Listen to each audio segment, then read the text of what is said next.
Welcome to the Properties to Profit podcast. I'm Michael, your host. Excited to share with you my journey from a six-figure job to building a successful real estate business.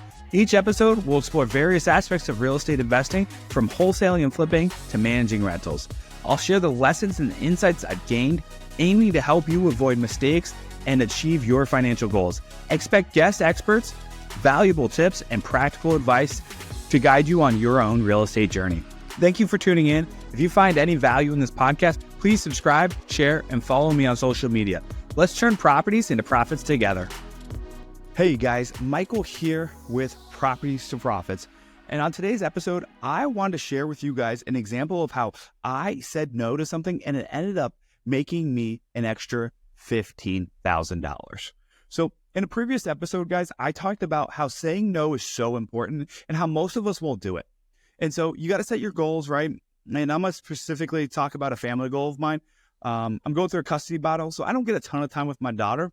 So I keep my phone out of sight when I'm with her, mainly because then she likes to play on it. And two, like there's nothing more important than her when I'm with her. Now I'm not saying we won't use it to FaceTime her mom or call her mom or grandparents or great-grandparents or she loves calling her nephew and all of those people. We've done that, but that's all we use it for, right? I don't use it for work. There's only 3 calls or 4 calls I'll answer when I'm with her. It's my grandma, her great-grandma, her mother, and my mother, which is her grandma, and then one of my employees, because if she's calling me, it's a huge deal. And Izzy likes to say hi to her on occasion too. So that's it, right? I won't answer that phone. I won't text. I did take a call from a buddy. I was just like, hey, I'm with my daughter. I'll call you later. But that's it, guys. Like I protect that time, and me and my daughter have so much fun together, and I really enjoy that time, right? And I work really hard during the day and after hours when I'm not with her so that I can say no to that, right? And I don't have to worry about missing out on a deal or anything like that I feel like I need to jeopardize that time with my daughter. So we had this deal. We were assigning 3 properties in Washington Courthouse. They needed some work, right? And I think we were set to make $50,000 or 52, give or take. And we were having some issues with this guy. He was relatively new to real estate, and we had done a deal with him. But a couple lenders had said, no, we can't do this.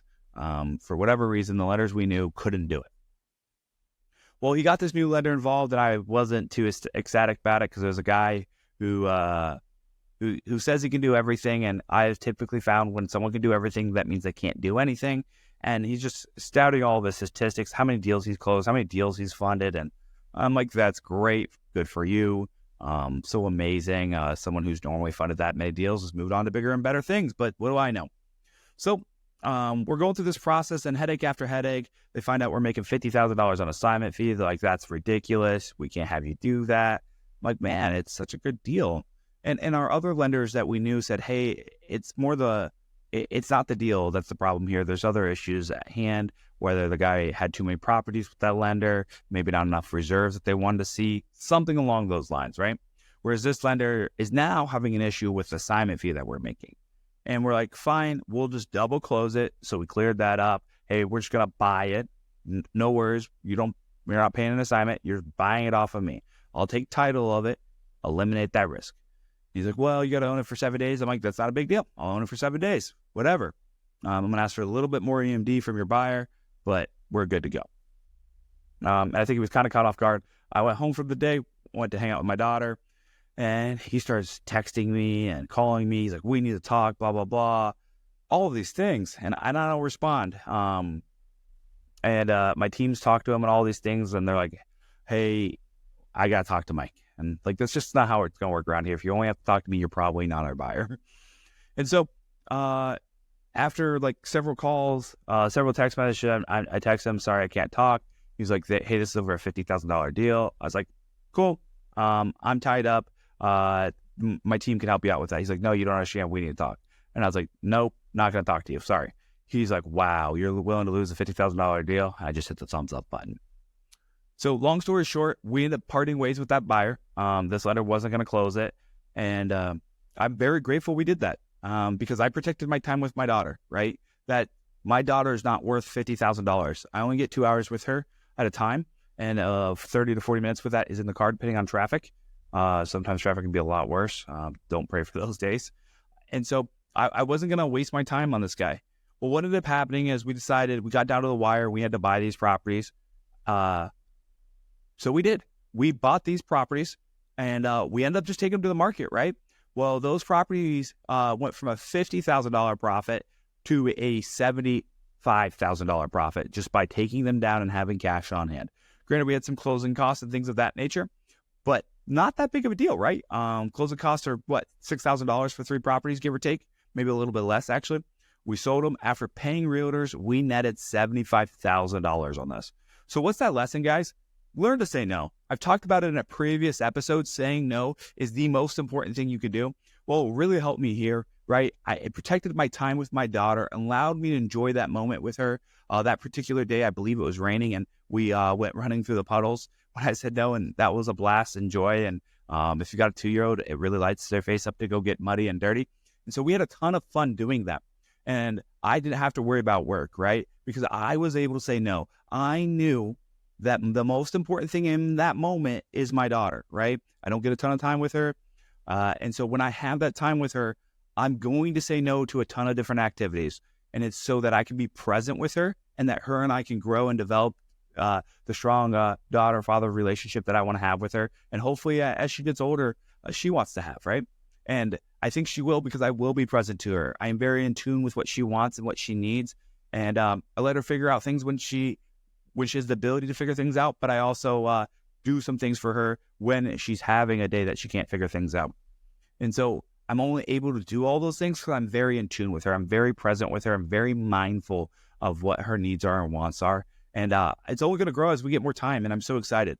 But I share the story to you guys because when you learn to say no to things, better opportunities come your way. So many better opportunities. And I just want to share how we made an extra $25K in our wholesaling business by taking down these properties, and why you should always have access to capital, because it allows you to say no to those buyers who are going to chain you around, drag you around and make your life messy because they think you as the wholesaler don't have an option to close. And reality is, if you're a good wholesaler, you should have constant cash flow coming in. You should be able to close some of these deals when they come headaches. And I understand you can't close all of them, and maybe you don't want the risk of closing some of these deals. And I understand that.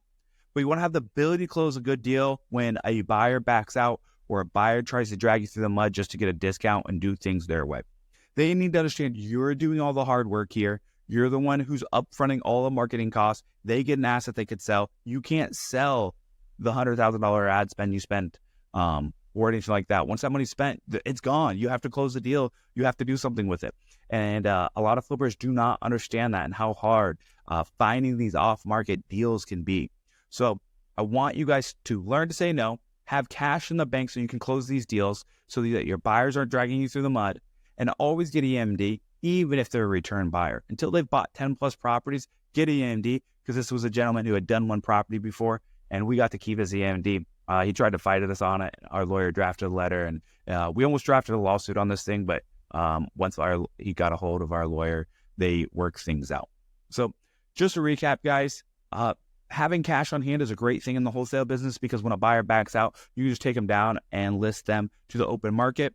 And step 2, you got to be able to say no to things that are important to you. Or you got to learn to say no to things so that you can enjoy the important things in your life.